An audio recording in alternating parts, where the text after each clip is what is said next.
Mental toughness is built in silence. Full audiobook. Strength doesn't shout. It trains in the dark, where no one claps. You don't build strength when it's easy. You build it when no one's watching. When your hands shake and your mind screams to stop. That's where toughness is born. Not in noise, not in praise, but in silence. The weak seek validation. The strong seek progress. The noise outside means nothing when you've learned to master the storm inside. This is your manual for that mastery, for the discipline that happens in the dark, for the power no one sees, until it's undeniable. Chapter 1. Stop talking, start training. You talk too much about what you're going to do. You post your plans, you share your goals, you tell everyone how focused you are. But focus doesn't need an audience. Here's the truth. Talking feels like progress. It feels productive. It feels powerful. But it's not. Every time you announce your goal, your brain rewards you. Dopamine. That's why you love saying it out loud.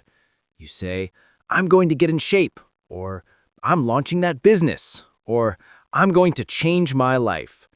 And for a moment, you believe it's already happening. But it's not. You haven't done the reps. You haven't faced the resistance. You haven't met the pain yet. Talking gives you the illusion of momentum. Training gives you the truth of it. You have to stop proving and start producing. You have to stop explaining and start executing. You have to stop talking and start training. When you speak, you spend energy. When you train, you store energy. When you speak, you seek validation. When you train, you build conviction. The people who talk about their goals are in love with identity. The people who train quietly are in love with improvement. That's the difference. You don't need to say what you're going to become. You need to become it. You don't need to tell people you're disciplined. You need to be disciplined. You don't need to talk about the grind. You need to live in it. Say less. Do more. Every word that isn't action is weight you carry. Every sentence about your goal is energy not spent achieving it. You have a choice. Talk about the work or do the work. That's the key. Real warriors don't broadcast preparation. They train unseen. They don't post about the fight. They are the fight.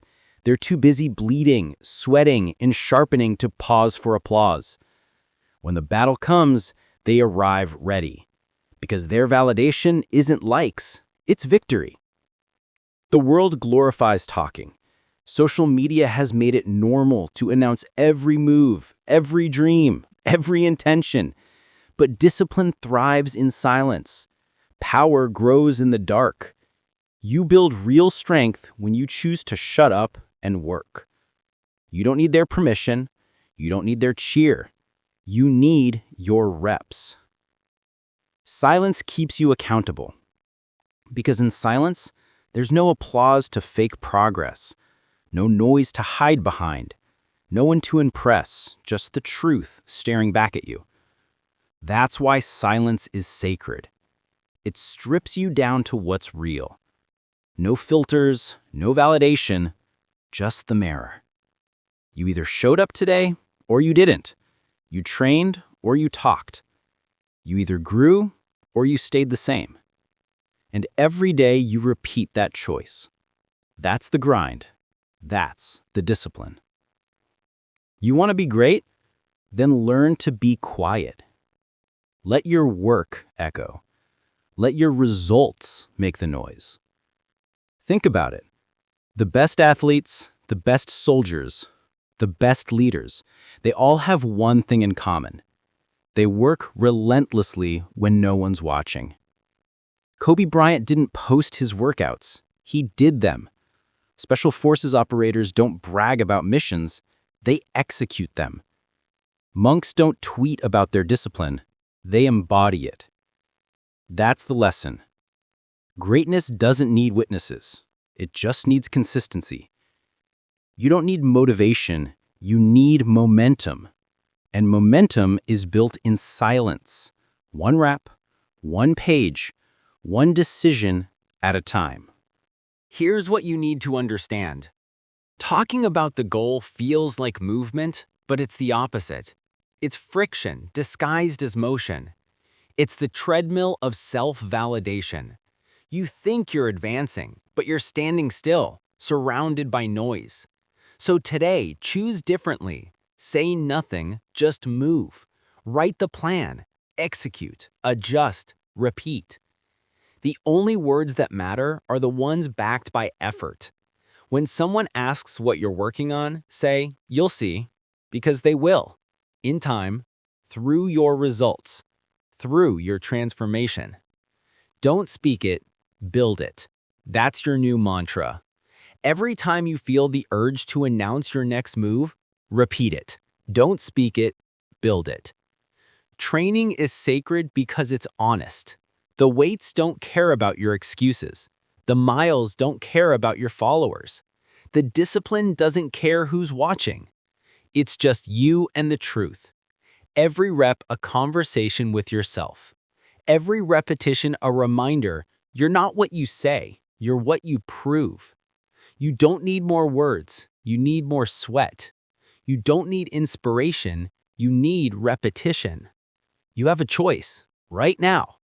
Keep talking or start training, because your life will always reflect what you do, not what you declare. Don't post your potential, prove your performance. Don't show your grind, show your growth. Don't chase validation, chase mastery. The silent ones are dangerous because they don't waste energy pretending. They build quietly, relentlessly. And when they arrive, it's already too late for everyone else. That's who you want to become. Silent, focused, consistent, unstoppable. Every morning, ask yourself one question. Am I talking about it or am I training for it? That's the measure of your character. That's the difference between motion and mastery. You want to change your life? Stop advertising your intent. Start honoring your commitment. Every day, every rep, every moment. Let the silence be your ally. Let the grind be your voice. Let your work be the story. Because when you stop talking and start training, the world eventually talks about you. That's the paradox. Silence today, recognition tomorrow. Invisible now, undeniable later. Don't speak it, build it. Don't announce it, earn it. Don't dream about it, train for it. You mastered your words. Now, let's master your environment. Chapter 2. Comfort is the enemy. Chapter 2. Comfort is the enemy. Comfort feels good, but it kills greatness. Every time you choose comfort, you weaken the muscle of endurance. Every time you avoid struggle, you train yourself to stay small. That's the truth no one wants to face. You've been taught to seek ease. You've been told that happiness is the absence of discomfort. It's not. Happiness is earned. Discipline is built. Peace is won through discomfort. You think you're protecting yourself by staying comfortable. You're not. You're decaying. Comfort makes you soft. It makes you slow. It makes you fragile. When you always take the easy route, life stops challenging you. And that sounds safe, but it's not. Because the moment real hardship shows up, you collapse, you panic, you break. That's the price of comfort. It steals your resilience. Discomfort is where growth lives. Mental, emotional, physical. That's where the power hides. In the workout that hurts, in the rejection that stings, in the failure that burns your pride. Pain is the process. Discomfort is the signal that you're expanding. You have a choice, and you make it every day. You can choose the couch, or you can choose the climb. You can choose what's easy, or you can choose what's right. That's the key. Because every choice of ease strengthens your weakness, and every choice of difficulty strengthens your power. Let me tell you the truth. The Navy SEALs have a saying, embrace the suck. That means don't just tolerate the pain, lean into it. Why? Because pain is data, not danger. Pain tells you that you're growing. Pain means the body or the mind is breaking through its old limit. They train in freezing oceans, with sand grinding in their eyes, sleep-deprived, starving, broken, because comfort breeds weakness. They understand this rule. If you can suffer voluntarily, you can survive anything involuntarily. Read that again. If you can suffer by choice, you'll survive by instinct. That's mental toughness. That's endurance. Comfort isn't your friend. It's your enemy in disguise. It whispers nice things to you. Rest a little longer. You've done enough. You deserve it. But it lies. Because comfort doesn't want your progress. Comfort wants your surrender. It's not about pain. It's about discipline. It's not about the burn. It's about who you become when you face it. You have a choice. Either feel the pain of growth or the pain of regret. One hurts now, the other hurts forever. The world worships comfort. They sell it everywhere. Faster delivery, softer beds, easier apps, instant dopamine. But that comfort culture destroys drive. It kills patience. It numbs hunger. You scroll instead of study. You relax instead of rise. You seek pleasure instead of purpose. And then you wonder why you feel empty, why you feel anxious, why you feel unfulfilled. It's simple. Your life lacks friction.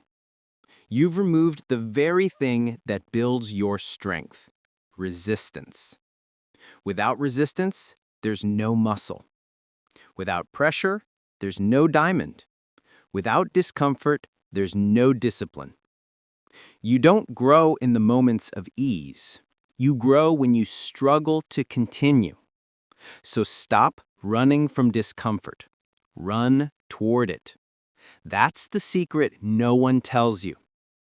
Do one hard thing every day. Wake up early when you don't feel like it. Take the cold shower. Lift heavier than last week. Have the uncomfortable conversation. Discipline isn't found in comfort. It's forged in discomfort. You want freedom? You want power? Then embrace what others avoid. You have to learn to suffer well. When life hits you, and it will, you'll thank every moment you chose discomfort voluntarily. You'll thank every early morning you didn't skip, every painful rep you didn't quit on, every moment you said no to comfort and yes to growth. Because those moments create a mind that can't be broken. That's what mental toughness really is. Not arrogance, not hardness, just calm control under pressure. When others panic, you breathe. When others run, you stand. When others complain, you adapt. Because you trained for this. You trained in the dark. You built your resilience when no one clapped. Let's make this real. Look at your habits. Where are you too comfortable? What routines keep you soft? Do you take shortcuts? Do you choose sleep over discipline? Do you talk about change instead of doing it? Change begins when you stop seeking ease. It starts the moment you step into discomfort on purpose. Wake up and chase the friction. Don't avoid the hard. Become the kind of person who needs it. Because the truth is, comfort is an addiction, and the withdrawal from it is growth. Every time you resist comfort, you reclaim control. You tell your mind, I'm in charge now. That's how you build endurance, repetition through resistance. Pain is a message, not a punishment. It says you're alive. It says you're evolving. It says Keep going. Stop labeling discomfort as bad. Start seeing it as feedback. Pain isn't saying stop. It's saying adapt. When you understand that, everything changes. Because then the discomfort becomes your teacher. You stop fearing it. You start respecting it. And respect leads to mastery. You don't need their permission to struggle. You don't need the world's comfort to grow. All you need is the courage to lean into the hard moments again and again. That's what separates the average from the unstoppable. The average avoid discomfort. The unstoppable chase it. And here's the paradox. The more discomfort you embrace, the more peace you earn. Because the person who can endure pain has nothing left to fear. You stop being controlled by circumstances. You stop being owned by emotion. You become calm under chaos. That's what this book is about. Building that calm, that discipline, that unshakable control. You have a choice. Every day, you can stay comfortable or you can grow. But you can't do both. If you want to change your life, you must sacrifice comfort. Every breakthrough is born from resistance. Every transformation requires tension. So make peace with discomfort. Make pain your training partner. Make struggle your silent ally. Because comfort may keep you safe, but it will never make you strong. You conquered your urge to talk. Now, you're learning to conquer your need for ease. That's progress. But the path of strength demands more than endurance. It demands emotional control. The ability to act calm when everything around you burns. You've embraced discomfort. Now, let's master control. Chapter 3, The World Doesn't Owe You Applause. Chapter 3. The world doesn't owe you applause. The world doesn't owe you applause. Let that sink in. No one's coming to clap for you. No one's waiting to congratulate you. No one's standing by to recognize your effort. And that's the point. Toughness dies where approval begins. The more you crave validation, the weaker you become. Because once you need the world to see you, you've already lost control of yourself. You've handed them the keys to your discipline. Applause is a drug, and most people are addicted. They can't move without it. They can't grow without it. They can't act unless someone's watching. But you can't afford that weakness. If you want to build something real, if you want to become unbreakable, you must cut the cord between your effort and their approval. You don't need praise. You need results. Say it again. You don't need praise. You need results. Here's the truth no one tells you. Validation feels good because it's easy. Discipline feels empty because it's real. When you stop chasing recognition, you meet the only audience that matters, yourself. When you act for applause, your actions depend on attention. When you act for growth, your actions depend on purpose. That's the key. Purpose doesn't need witnesses. Mastery doesn't need clapping. Real progress doesn't need posts or proof. It just needs repetition. Think about the people who never stop improving. The elite soldier, the dedicated artist, the relentless athlete. They're not showing off. They're showing up. They don't announce what they're working on. They work on it. Quietly, repeatedly, relentlessly. They understand something simple. Applause doesn't make you better. Work does. When you live for recognition, you start performing instead of progressing. You start crafting appearances instead of results. And that's how you lose the very discipline that made you good in the first place. People who chase applause trade mastery for attention. And attention never lasts. The crowd moves on. The trend dies. The spotlight shifts. And when it does, you'll be left with nothing but yourself and the truth about how much work you really did. So stop performing for the crowd. Start performing for your standard. The world doesn't owe you applause. It owes you nothing. And that's freedom. When you stop expecting reward, you start working for respect, your own respect. That's when you get dangerous. Because the man who needs nothing is unstoppable. You have a choice. You can chase validation, or you can chase victory, but not both. Validation feeds the ego. Victory feeds the soul. Validation fades. Discipline compounds. You can't measure your worth in likes, compliments, or attention. Measure it in consistency. Measure it in control. Measure it in the results no one sees.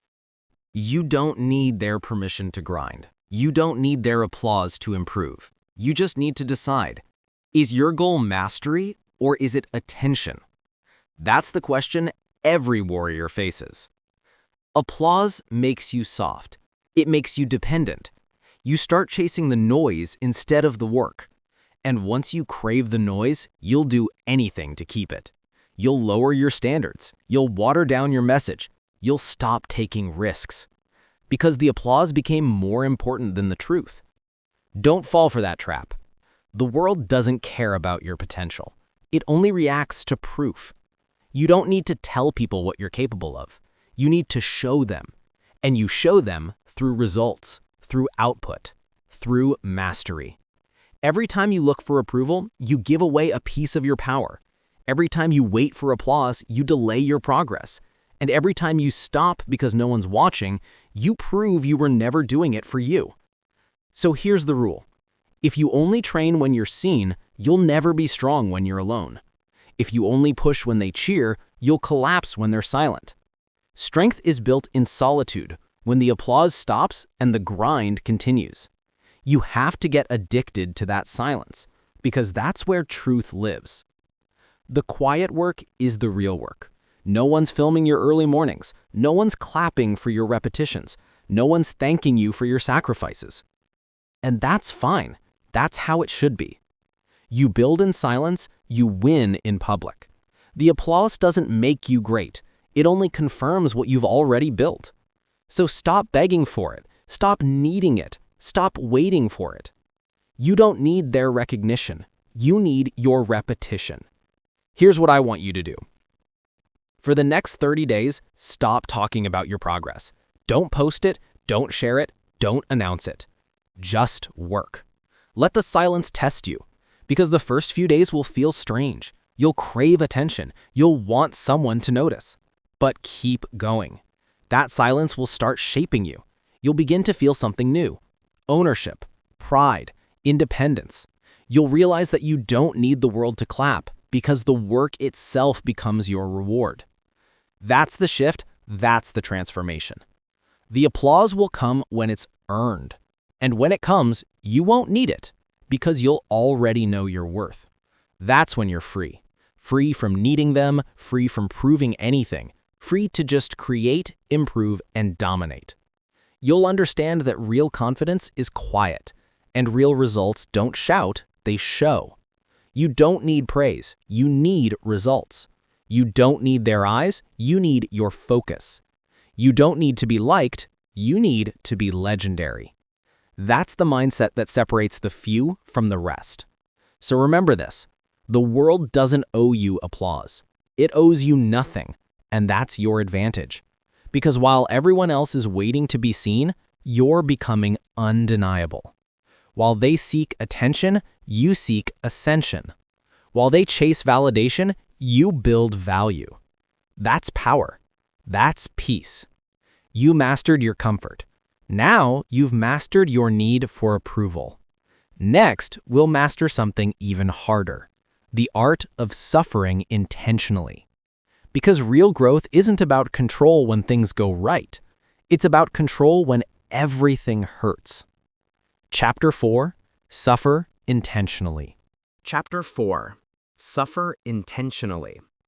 Most people run from pain. They avoid discomfort like it's danger. But pain isn't the enemy. Pain is the teacher. Pain becomes strength when you choose it, not when you flee from it.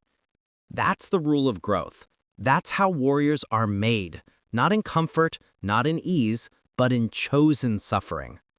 You see, when you suffer by choice, you gain control. When you suffer by force, you lose it. That's the key, because life will bring pain no matter what, physical, emotional, mental, but the people who win are the ones who learn to meet pain on their terms. They don't wait for it to come, they go to it. They suffer intentionally. Suffering intentionally means training your mind before the world tests it. It means building your endurance in controlled fire, so when chaos comes, you're ready. You can't wait for pressure to show up to learn how to breathe through it. You can't wait for struggle to arrive to decide you're strong. You have to put yourself there, daily. That's why you train. That's why you push harder than necessary. That's why you put yourself in cold water when your body screams no. Because each moment of voluntary pain teaches you this: you can handle more than you think. Endurance training, cold exposure, solitude, these aren't trends, they're tools. They strip away the illusion of weakness. They remind you of your true capacity. When you lift one more rep after failure, that's suffering by choice. When you wake up early when you could sleep in, that's suffering by choice. When you face your fears instead of avoiding them, that's suffering by choice. You're proving to yourself that you can choose hard things and still remain calm. And that's power. Because the one who controls his reaction to pain controls his entire life. Pain doesn't destroy you. Resistance does. Running from it, hiding from it, resenting it, that's what breaks you. When you run from hard, you make it stronger. When you run into hard, you make yourself stronger. Don't run from hard, run into it. Say it again. Don't run from hard, run into it. Because when you do, the fear starts to fade.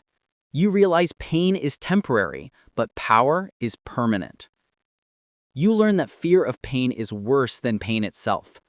It's not about avoiding suffering, it's about transforming it. You don't need their permission to struggle. You don't need comfort to grow. You need discipline to choose the uncomfortable before it chooses you. Let's make it real. When you wake up, your first battle is with comfort. The bed whispers, stay. The world outside says, not yet. Your mind says, later. But you move anyway. You suffer the small pain of discipline now to avoid the massive pain of regret later. That's intentional suffering. Every rep of discomfort is a deposit in your resilience account. You have a choice: short-term pain or long-term weakness. One burns now, the other burns forever. That's the trade. That's the test. Voluntary suffering isn't about punishment. It's about preparation. Cold exposure teaches your mind that you're still in control when your body panics. Endurance training teaches you to stay calm when everything hurts. Solitude teaches you to sit in silence without needing distraction. Each form of chosen hardship trains a different muscle, not just physical, but psychological. The muscle of control, the muscle of patience, the muscle of calm under chaos. That's why you do it. Not to show off, not to prove anything, but to prepare for everything. Here's the truth.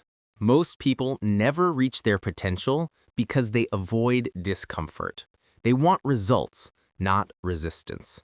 They want the reward, not the repetition. But there is no growth without pain. There is no progress without pressure. The mountain gives no handouts. The climb hurts for a reason, because only those willing to suffer reach the top. And when you do, it's not the view that changes you, it's the climb. The suffering is what makes it sacred. Pain reveals your limits and then asks, do you want to stay here?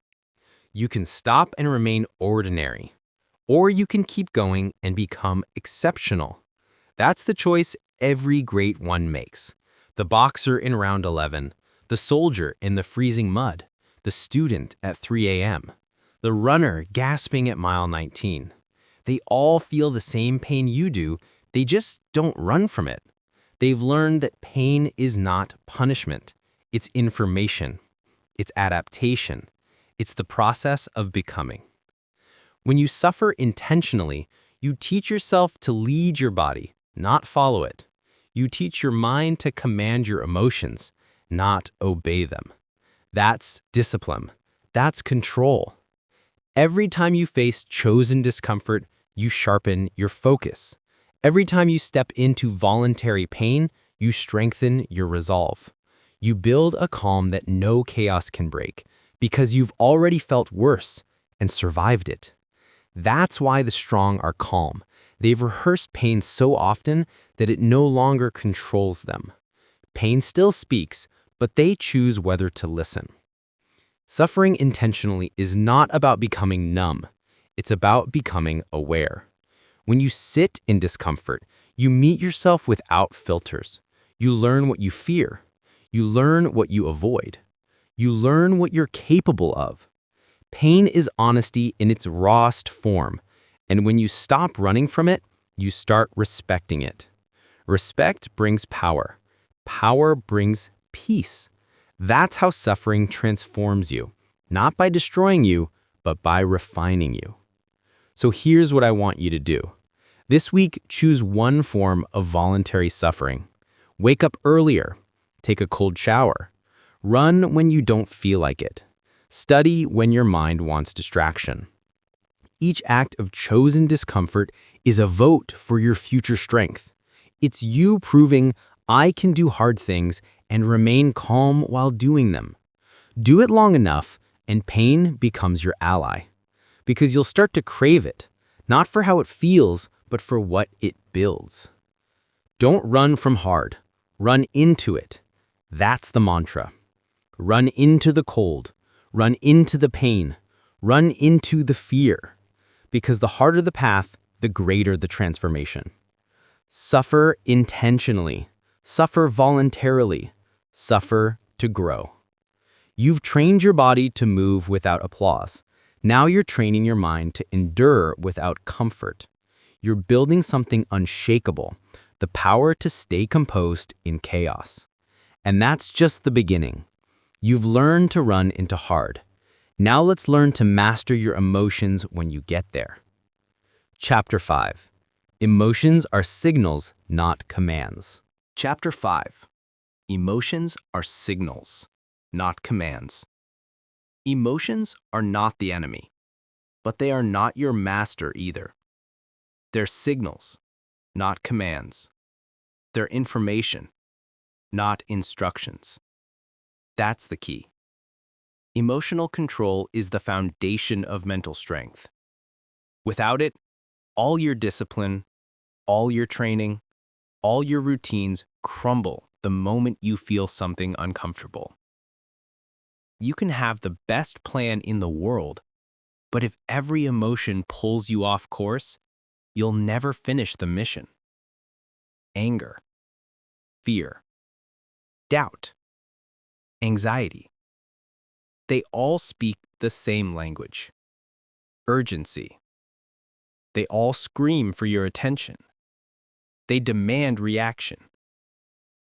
But reaction is weakness. Response is strength. You have to train your emotions the same way you train your body. You can't silence them completely. You can't delete them, but you can discipline them.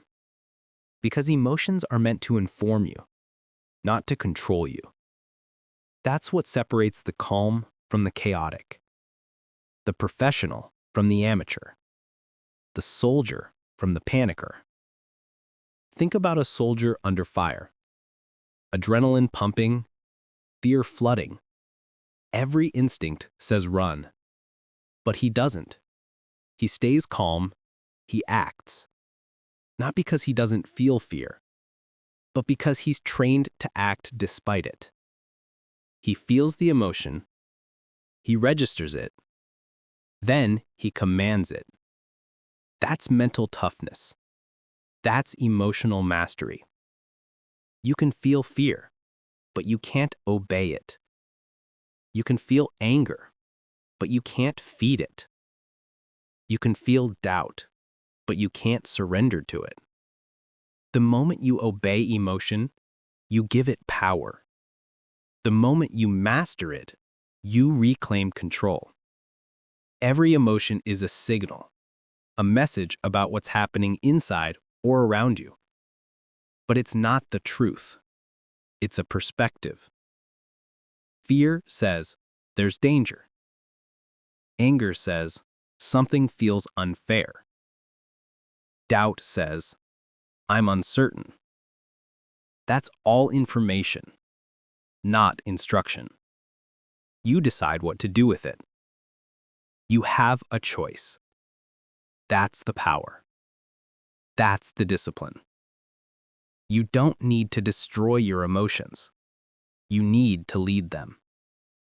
You can't stop the waves, but you can learn to surf. That's what emotional control is. Surfing the storm instead of drowning in it. And that requires awareness. You can't control what you don't recognize. You have to see it before you can steer it. When you feel anger, pause. When you feel fear, breathe. When you feel doubt, analyze. That's the system. That's how you stop being a puppet of your own feelings. You don't react, you respond. Reaction is instinct. Response is intelligence. Here's what emotional control really means. It's the ability to stay calm when everything around you is chaos. It's the ability to keep your standard when your feelings want to break it. It's doing what's necessary, not what's comfortable. That's leadership. Over yourself. Because if you can't lead yourself, you can't lead anything else. Your emotions are loud, but your purpose must be louder. You have to train your mind to say, yes, I feel it, but I still move forward. Yes, I'm afraid, but I still act. Yes, I'm angry, but I'll use it as fuel, not fire. That's the discipline. That's emotional mastery in action. Athletes know this. The greats never play calm because they're emotionless. They play calm because they're controlled. The fighter who walks into the ring with rage loses focus. The fighter who walks in with composure uses rage as energy. The difference isn't emotion, it's control. You can't always choose what you feel, but you can always choose what you do next. That's the only part that matters. That's the part that builds you. It's not about suppression. It's about direction. Don't suppress emotion. Steer it. Channel it. Command it. Here's the truth. Your emotions aren't wrong, but your obedience to them can be deadly. Fear will stop you from taking risks you need to take. Anger will make you destroy things you could have fixed. Doubt will make you quit before you're ready. And every time you obey emotion, you strengthen it. You teach your mind that feelings are in charge. That's weakness. But every time you act against emotion, every time you hold the line, you strengthen discipline. You teach your brain who's boss. And over time, the emotions still come, but they stop steering the ship. You take back control of the wheel. Here's how to train it. Start with awareness. When you feel a strong emotion, name it. Don't become it, identify it. Say, I feel anger. Say, I feel fear. Say, I feel doubt. The act of naming it separates you from it. You move from being emotional to observing emotion. That distance is where control lives. Then breathe. Slowly, deeply. Because your breath is the remote control for your nervous system. You can't think clearly in chaos, so you create calm deliberately. Finally, act, not react. Ask yourself, what does my standard require right now? Not, what do I feel like doing? That's the difference between amateurs and professionals. Amateurs act from emotion. Professionals act from standard. You choose which one you are every single day.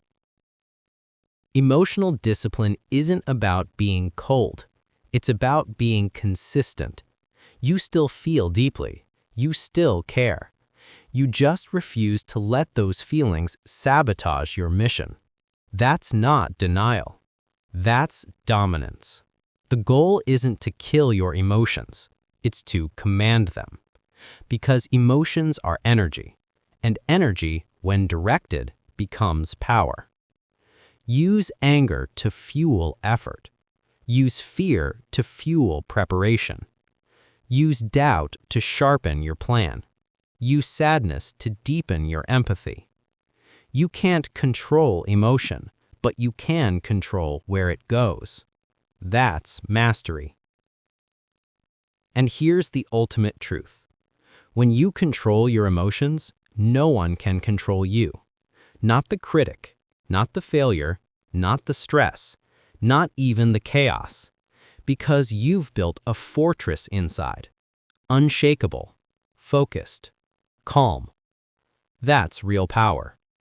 That's the power that can't be faked, bought, or taught, only trained. You don't need their permission to stay calm. You don't need their approval to stay focused. You just need the discipline to lead your emotions instead of follow them. That's mental toughness. That's leadership. That's control. You have a choice. You can let your emotions command your behavior, or you can command your behavior and transform your emotions. One leads to chaos. The other leads to freedom. That's the key. Because once you stop obeying emotion, nothing outside you can break you. You move with reason. You act with control. You stay grounded when everyone else is falling apart. That's power. You've learned to suffer intentionally. Now you've learned to stay calm inside that suffering. That's emotional control. But there's another step, turning that control into consistency. You don't rise to the level of your feelings. You fall to the level of your habits. And habits are built through one weapon only: routine. Let's talk about that weapon. Chapter 6, Train in the Dark. Chapter 6, Train in the Dark. The best work happens unseen. The strongest growth happens in silence.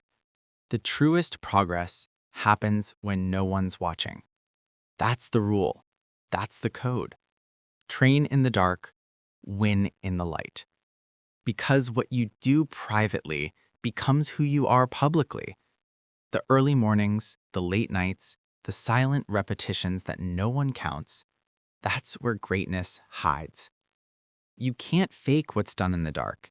You can only reveal it. Everyone wants the spotlight. Few earn it. Everyone wants to be recognized. Few are willing to do the unseen work. The problem is this: most people train only when they're being watched. They give effort only when someone's there to validate it. But validation doesn't build skill. Consistency does. You don't need their permission. You don't need their attention. You need your reps. That's the key. Because private discipline turns into public dominance. When the lights come on, the one who trained in silence doesn't flinch. He's ready. He's been here 1,000 times before. Alone. You want proof? Look at the greats. The world saw Kobe Bryant win championships. What they didn't see were the 4 a.m. workouts. They saw Muhammad Ali talk like a king. They didn't see the miles he ran before dawn. They saw Serena Williams raise trophies. They didn't see her hitting the same serve for hours while everyone else slept. That's the pattern. They didn't wait for motivation. They built momentum in the dark. You have a choice. Wait to be seen or work when unseen. Only one of those choices leads to mastery. The dark is uncomfortable. It's lonely. It's quiet. No praise, no likes, no noise. That's why most people avoid it. But that silence is sacred because it forces you to face yourself. No crowd to perform for, no applause to feed you, just you and the truth. In that quiet space, there's no pretending. You either put in the work or you don't. You either push or you fold. That's what the dark reveals. Your honesty. When you train in the dark, you learn something most people never will. How to move without being seen. How to progress without recognition. How to trust the process instead of the praise. You stop needing results right away. You start focusing on repetition. Because repetition, not recognition, creates transformation. Every unseen hour compounds. Every quiet rep builds the foundation for a moment the world will one day call talent. But it's not talent. It's time. Time in the dark. Train unseen. Win undeniable. Say it again. Train unseen. Win undeniable. Most people think they're losing when no one notices them. They think the silence means they're behind. But silence isn't punishment. It's preparation. Every seed grows in darkness before it breaks the soil. Every masterpiece is built in solitude before it hangs on the wall. Every strong mind is forged in nights of discipline before it shines under pressure. The dark isn't your enemy. It's your training ground. The world doesn't see your progress, and that's fine, because the dark keeps you humble. It keeps you hungry. It keeps you focused on what actually matters, the work. Here's the truth. When you train in the dark, you eliminate noise. No comparison, no distraction, no external pressure. It's just you versus the standard. And that's where real power is built. Because the dark sharpens you. It strips away excuses. It reveals commitment. You realize how much discipline you really have when no one's holding you accountable. You realize how much you really want it when there's no one to impress. That's the test. And every champion passes it before anyone knows their name. Here's what you need to do. Stop posting every move. Stop telling people you're grinding. Stop trying to be noticed. Work quietly, relentlessly. Set a schedule and keep it. Show up at the same hour every day, even when you don't feel like it, especially when you don't feel like it. Because the dark demands consistency, not emotion. It rewards patience, not applause. And over time, that consistency compounds into confidence. Confidence doesn't come from compliments. It comes from evidence. Evidence built in silence. You don't rise to the occasion. You fall to your level of training. That's why the dark matters. Because when pressure hits, you won't have time to prepare. You'll perform from what you built when no one was looking. The boxer who trains in silence throws instinctively. The speaker who rehearsed in solitude commands the stage. The student who studied without praise aces the test. That's how private discipline becomes public dominance. You don't win by showing up once. You win by showing up every time, unseen. You have a choice every day. Will you train for the crowd or for the craft? Will you need to be seen or will you trust the process? That's the choice that defines your destiny. If you need the world to see you, you'll never survive when it forgets you. But if you train in the dark, you'll thrive in the silence because you already know who you are. That's the paradox. The ones who chase visibility never reach mastery. The ones who chase mastery become visible automatically. So what should you do now? Guard your mornings, protect your nights. Make your environment a laboratory, not a stage. Every quiet hour is currency. Every repetition is a deposit. Every day of unseen effort builds a foundation no one can shake. You're not behind, you're becoming. You're not ignored, you're being refined. The dark is not your punishment, it's your privilege. Because when the world finally sees you, it'll be too late for them to catch up. You'll already be undeniable. Train unseen, win undeniable. So keep going, keep building, keep training in silence. One day, the world will wonder how you did it, and you'll smile because you know where it all started. In the dark, in the quiet. When no one believed, no one clapped, no one noticed. That's where you built it. That's where you became it. You've learned to master your emotions. Now it's time to master your focus. Because focus is the bridge between effort and execution. And when you can control your attention, you can control your results. You've trained in the dark. Now let's talk about what you train for. Chapter 7. Detach from outcomes. Chapter 7. Detach from outcomes. You can't control results. You can only control effort. You can only control execution. You can only control discipline. That's the key. The warrior's calm doesn't come from confidence in success. It comes from surrender to process. He knows this truth. The outcome belongs to chance. The effort belongs to him. Most people live in reverse. They obsess over results they can't command. They panic about numbers, opinions, and rewards, all outside their control. And every time they do, they lose focus. They lose power. They lose peace.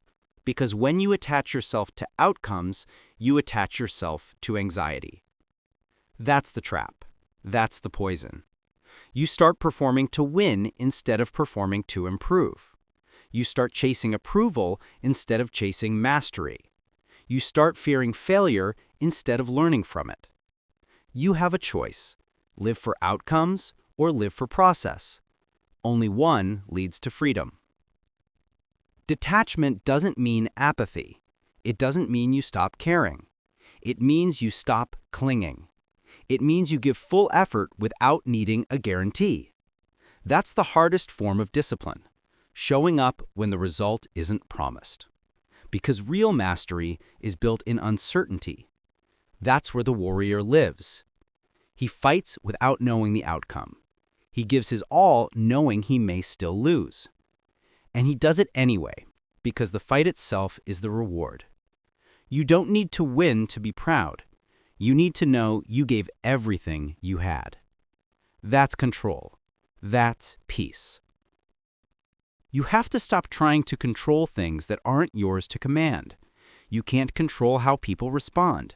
You can't control how fast the world rewards you. You can't control every variable. But you can control your preparation. You can control your execution. You can control your focus. That's all that's ever been yours. The rest? It's noise. It's distraction. It's the illusion of control. Detach from it. Think about the best athletes in the world. When they compete, they don't think about the trophy.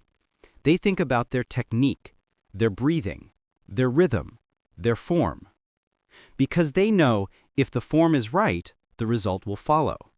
But if the mind drifts toward the prize, the body loses precision.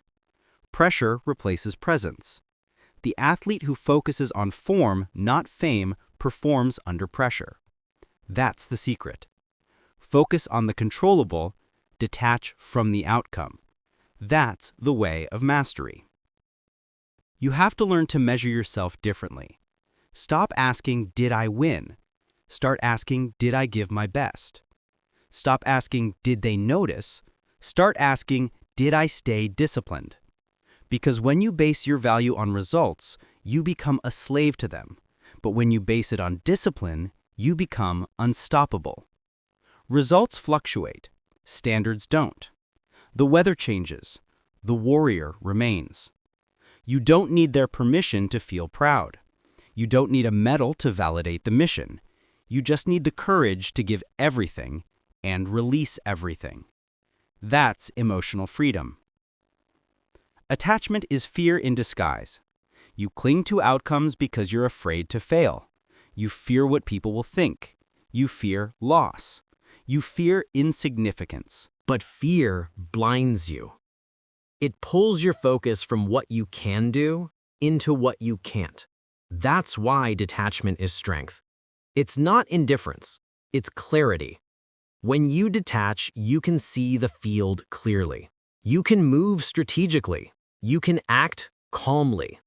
While others panic, you execute. While others hesitate, you strike. That's the difference. That's mastery. Here's how to train detachment. Step 1. Define what's in your control. Write it down. Your habits, your preparation, your response to stress, your effort. That's your territory. Guard it. Step 2. Release everything else. The results, the timing, the recognition, the judgment. Let them go. Because clinging to what you can't command wastes the energy you need for what you can. Step 3.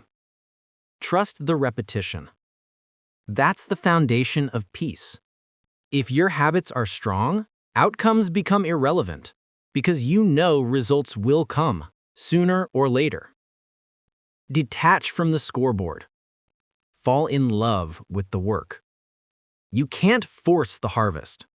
You can only plant, water, and tend. The rest is nature's timeline. That's how life works. That's how success works. But impatient people dig up the seeds every day to see if they've grown and wonder why nothing happens. Detach. Trust your season. Keep watering. Keep working. Because consistency compounds in silence, and when it blooms, it feels sudden, but it's not. It's the reward of a calm warrior who didn't flinch when results were invisible. When you stop obsessing over outcomes, you free yourself to perform. Pressure fades, presence grows. You stop thinking about the scoreboard. You start thinking about execution. That's why detached people look calm under fire. They're not playing to win. They're playing to perform. They know that victory is a side effect of control. And control is the side effect of detachment. It's not about results. It's about discipline. It's not about the prize. It's about the process. You have a choice every moment. Chase the outcome or own the effort. One leads to frustration, the other leads to freedom. That's the key. Remember this. You don't rise to success by chasing it. You rise to success by deserving it. And you deserve it by doing the work. Over and over, with no guarantee, no praise, and no timeline. That's the discipline of detachment. When you detach, you stop negotiating with yourself. You stop asking if it's worth it. You stop needing proof before you act. You just do the work, every day, regardless of mood, outcome, or noise. That's how peace is built. Repetition without obsession. You don't need to see the finish line to run hard. You don't need to be certain to stay consistent. You don't need reward to be relentless. That's what detachment looks like. You give your all and release the rest. You commit to excellence and accept uncertainty. Because the truth is, outcomes don't define you. Your discipline does. Detach from the result, attach to the routine. Detach from the noise, attach to the standard. That's how warriors win. Calmly, quietly, completely. You've trained in the dark. You've learned to detach from results. Now it's time to sharpen the weapon that makes all of this possible: routine. Because routine is what transforms motivation into momentum. Routine is what carries you when feelings fade. You've learned to let go of what you can't control. Now it's time to master what you can. Chapter 8. Routine is your weapon. Chapter 8. Routine is your weapon. Motivation is fragile. It disappears when life gets hard. It fades when no one's watching. That's why discipline matters. That's why routine is everything. Because when it's routine, it's already won. Discipline isn't restriction. It's freedom. The world thinks structure is confinement. They call it boring. They call it obsessive. But the truth is, routine is liberation. Routine frees you from the chaos of choice. It frees you from hesitation. It frees you from emotion. You don't waste energy deciding what to do. You just do it. That's the power of routine. That's the weapon of the disciplined. When it's routine, it's not up for debate. You don't negotiate with your goals. You don't bargain with your weakness. You execute. Every morning, every night. No questions, no feelings. That's mastery. That's control. Because greatness isn't built in spurts of motivation. It's built in the monotony of consistency. The same actions, repeated daily, relentlessly, quietly. Routine isn't glamorous. It's not meant to be. It's meant to work. You have a choice every day. Live by emotion or live by structure. Let the day control you or control the day yourself. That's the key. People wait for the perfect mood to act. The disciplined act and the mood follows. It's not about feeling ready. It's about being reliable. Because your future doesn't care how you feel. It only cares how you execute. When you rely on motivation, you build inconsistency. When you rely on routine, you build identity. One fades, the other lasts. That's why elite performers build their life around systems. Athletes, soldiers, leaders, they all understand this law. When you make something routine, you remove weakness from the equation. You don't need hype. You don't need music. You don't need someone pushing you. You just move. You just act. That's discipline. That's freedom. Routine isn't punishment. It's preparation. Every repetition, every ritual, every morning wake-up, they're bricks in the wall of your future. You might not see the wall growing, but it's there. Every day you show up, it gets taller, stronger, harder to knock down. That's how warriors are built, one repetition at a time. Not one victory at a time. Not one good day at a time. One disciplined day at a time. You don't build greatness, you program it. Here's the truth. Most people fail not because they can't do hard things, but because they can't do simple things repeatedly. They'll run a marathon once, but they can't wake up early 10 days in a row. They'll work hard for a week, but they can't be consistent for a month. They confuse intensity with discipline. But discipline isn't intense. It's consistent. Intensity is a spark. Routine is the fire. And fire doesn't burn because it's exciting. It burns because it's fed. Feed your fire with routine. Feed your progress with structure. Feed your future with repetition. That's how you win. When it's routine, failure doesn't break you. You just return to baseline. When you have no routine, one mistake destroys momentum.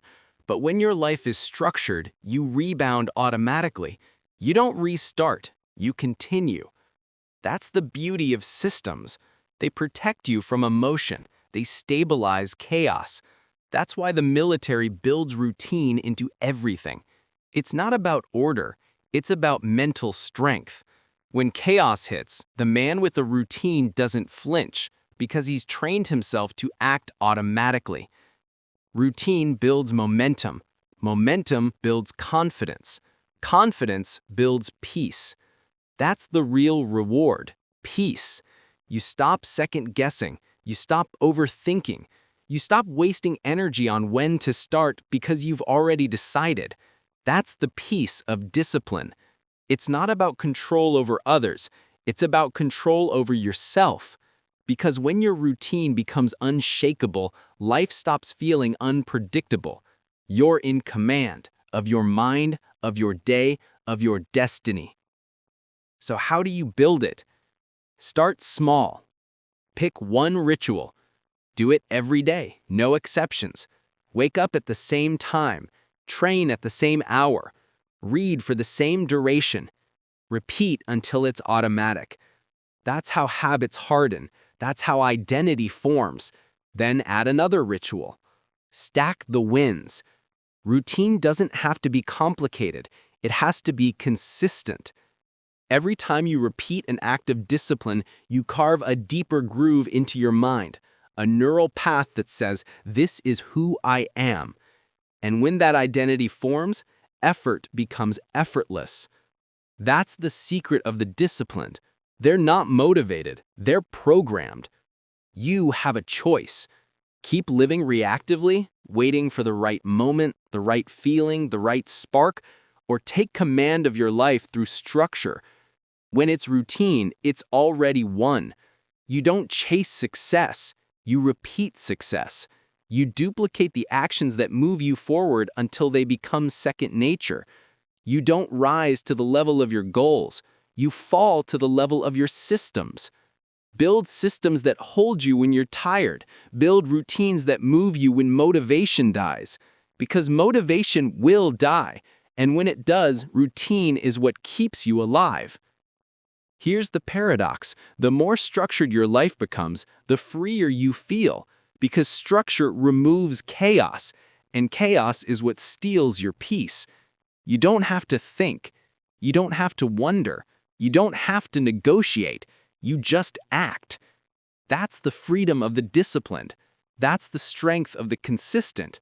When you live by ritual, emotion loses power. When you live by structure, circumstance loses control. That's how you become untouchable. Remember this: you can't control the future, but you can control the pattern that creates it. That pattern is your routine. You don't need their permission to change. You don't need their applause to begin. You just need the courage to stay consistent when it's boring. That's the battlefield of greatness. Boredom. Most people lose there. The strong thrive there. Because when it's routine, it's already won. That's your mantra. Repeat it until it lives in you. When it's routine, it's already won. You've learned to detach from outcomes. Now you've learned to master consistency. But the path of mastery isn't just repetition. It's resilience. Because no matter how strong your systems are, your greatest enemy still lives inside you: self-doubt. You've built the habits. Now it's time to silence the noise. Chapter 9. Silence your inner critic. Chapter 9. Silence your inner critic. There's a voice inside your head that doesn't stop talking. It doubts, it criticizes, it questions. It tells you you're not ready. It tells you you're not enough. It tells you to wait, to stop, to play safe. That voice is not truth. It's noise. You have to learn to silence it. Because that voice, that inner critic, is the only real enemy you'll ever face. It's not the competition. It's not the circumstance. It's not the world. It's you. Every battle starts in the mind, and most people lose there long before they ever take action. They lose because they listen. They listen to the voice that says, you can't. They believe the whispers that say, you're not ready. That's how mediocrity wins. It doesn't defeat you with failure. It defeats you with doubt. You have a choice. You can obey the voice, or you can observe it. That's the key. You don't silence the critic by arguing with it. You silence it by acting through it. Action is the answer. Movement is the medicine. Silence the mind, command the body. Say it again, silence the mind, command the body. Here's the truth. That voice will never go away. You don't get rid of self-doubt, you out-discipline it. The difference between the weak and the strong isn't the absence of fear. It's the ability to move despite it.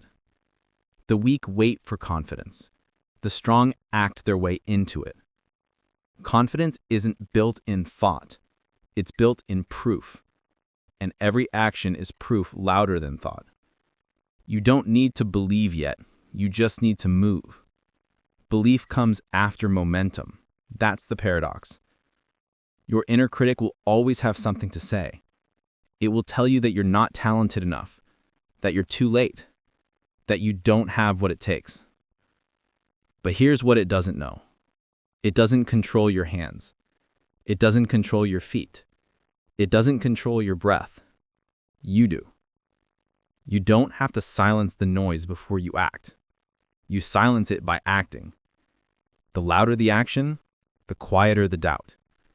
You silence the mind by commanding the body. That's your weapon. Most people think too much and move too little. They sit in circles of thought, analyzing, overthinking, predicting. They want certainty before they begin, but certainty never comes first. Certainty is earned through movement. You don't think your way to courage, you act your way to it. That's how you take control back. Every time you move forward through fear, you teach your mind that it's not in charge. You lead. It follows. That's discipline. That's power. You have to understand, your mind isn't built for success. It's built for survival. Its job is to keep you safe, not strong. It avoids risk. It fears failure. It overprotects you from growth. But safety is not success. Comfort is not freedom. You can't evolve if you only listen to the part of you that's afraid. So stop asking your emotions for permission to act. They'll always say no. You don't need their permission. You need your standard. You don't need to feel ready. You need to move when it's hard. That's how you train the mind to obey you, not the other way around. Here's how to do it. Step 1. Observe. Don't absorb. When doubt appears, don't react. Just notice it. Say, that's a thought. That's all it is, a thought, not a fact. You don't have to wrestle with it. You just have to refuse to obey it. Observation creates distance. Distance creates control. Step 2. Shift to action immediately. The moment you feel fear, move. The moment you hear resistance, act. Don't debate with the voice. Outrun it.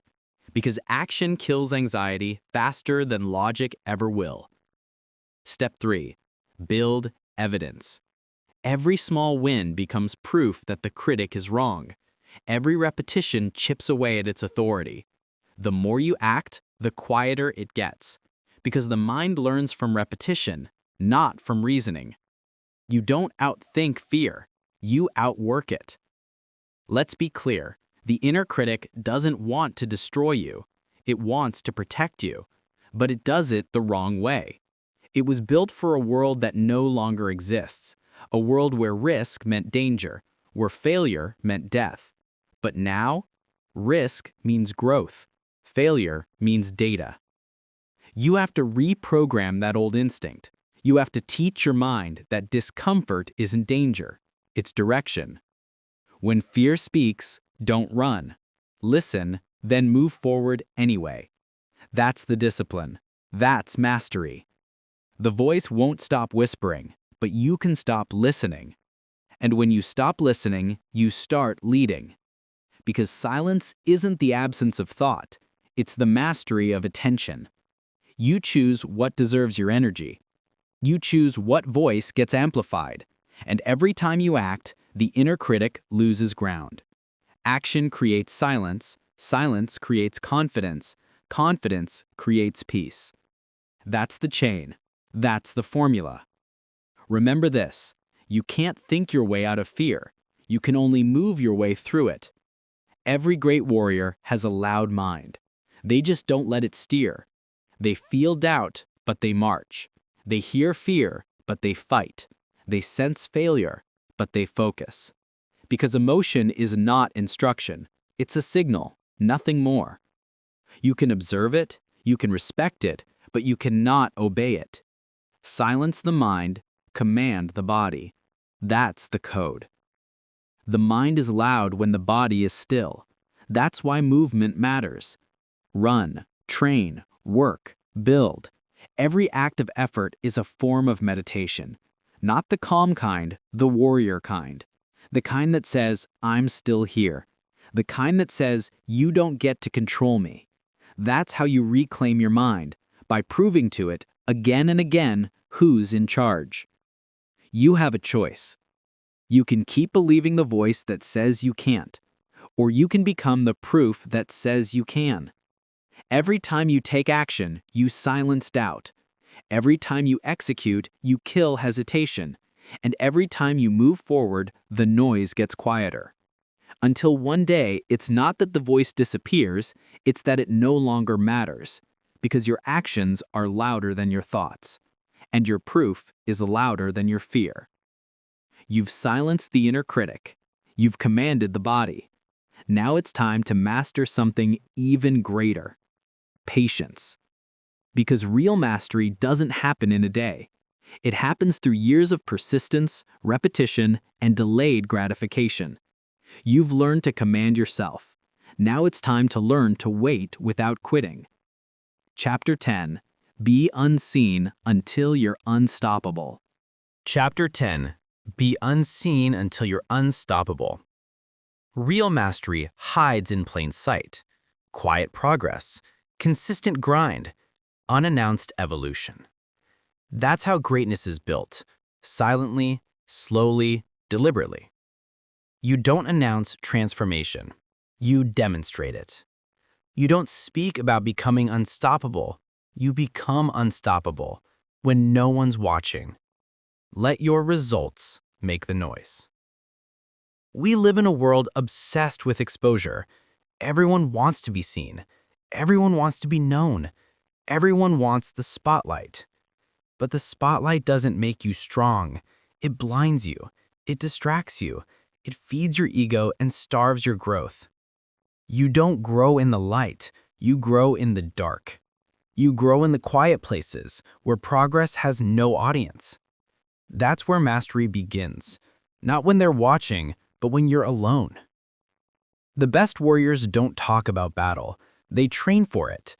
The best builders don't brag about blueprints. They build.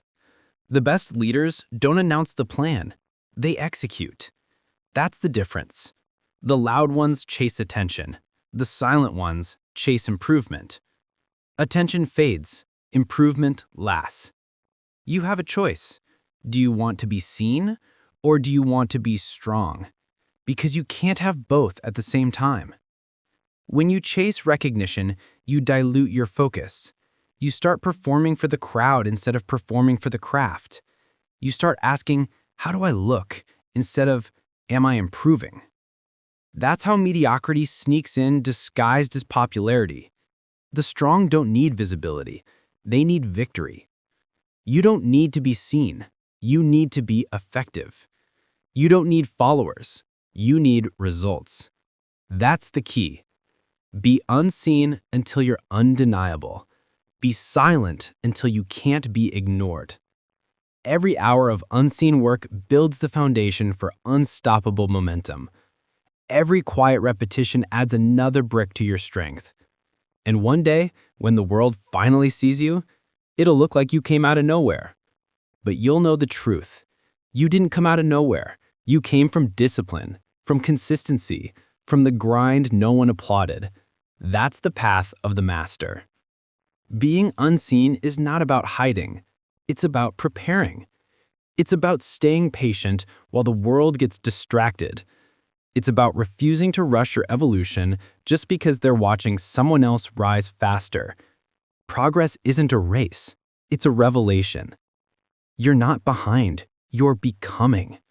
The ones who look loud today will fade tomorrow, but the ones who build quietly, they last because they're rooted in truth, not in trend.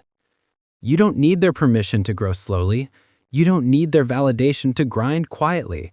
You just need faith in your work and patience in your process. Silence is misunderstood. People think it means weakness. They think quiet means doubt. But quiet means focus. Quiet means power under control.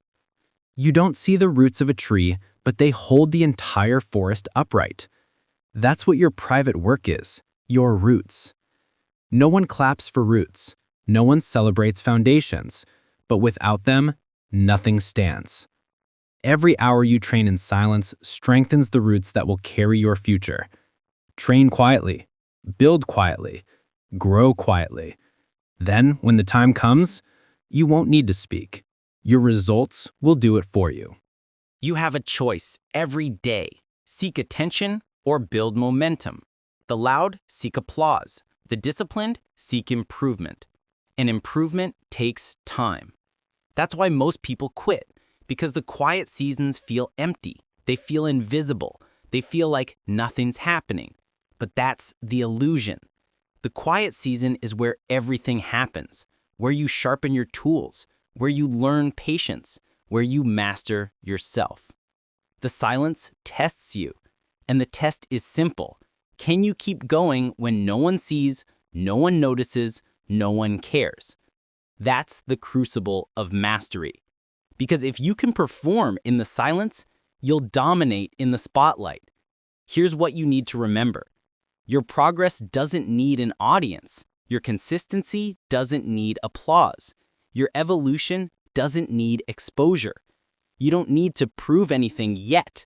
You need to prepare for everything. That's what it means to be unseen, not hidden, honed. The quiet grind isn't the absence of confidence. It's the presence of conviction. Because when you know what you're building, you don't need to explain it. You don't need to justify your timing. You don't need to rush your season. You just build every day, brick by brick, repetition by repetition, until your results speak louder than your words ever could. Let your results make the noise. That's the mantra. Say it again. Let your results make the noise. You don't need to convince anyone of your worth. You don't need to announce your comeback. You don't need to broadcast your process. Just execute. When you move in silence, you rob your enemies of advantage. You remove pressure. You stay unpredictable. While they talk, you work. While they post, you progress. While they show off, you sharpen. That's how you win quietly, patiently, ruthlessly. Real power doesn't seek validation. It doesn't crave attention. It doesn't demand recognition. It simply exists. Power speaks through presence. Mastery speaks through results. You don't have to shout when you're undeniable. You don't have to explain when you're exceptional. You just have to keep showing up until no one can look away. That's what being unstoppable means. You're not loud, you're consistent. Because noise fades, proof stays. Let your results make the noise. You have a choice: be visible and average, or invisible and legendary. Choose silence. Choose process. Choose mastery. Be unseen until you're unstoppable. Because the world doesn't reward the loudest. It rewards the most consistent. The spotlight finds those who don't chase it. It searches for those who have done the work long enough to deserve it. Be unseen until your effort becomes undeniable. Be unseen until your presence shifts the room. Be unseen until they ask, "Where did you come from?" And you'll smile knowing the answer. You came from the dark. You came from the discipline. You came from the grind that no one saw. You came from silence, and you became unstoppable. You've mastered silence. You've learned control. You've learned discipline, detachment, and patience. Now it's time to take everything you've built and direct it toward purpose. Because mastery without direction is wasted potential. You've built the weapon. Now it's time to aim it. You've walked through the silence. You've seen where strength is born, not in words, not in noise, but in the hours no one records. Mental toughness isn't a gift. It's forged in repetition, in rejection, in routine. You don't wait for motivation, you act through fatigue. You don't need approval, you need endurance. You don't perform for the crowd, you perform for the standard. This is your reminder. Train quietly, move precisely, endure endlessly. Because the world won't know your name until silence has built it. Now stop listening. Go train in the dark, where no one claps.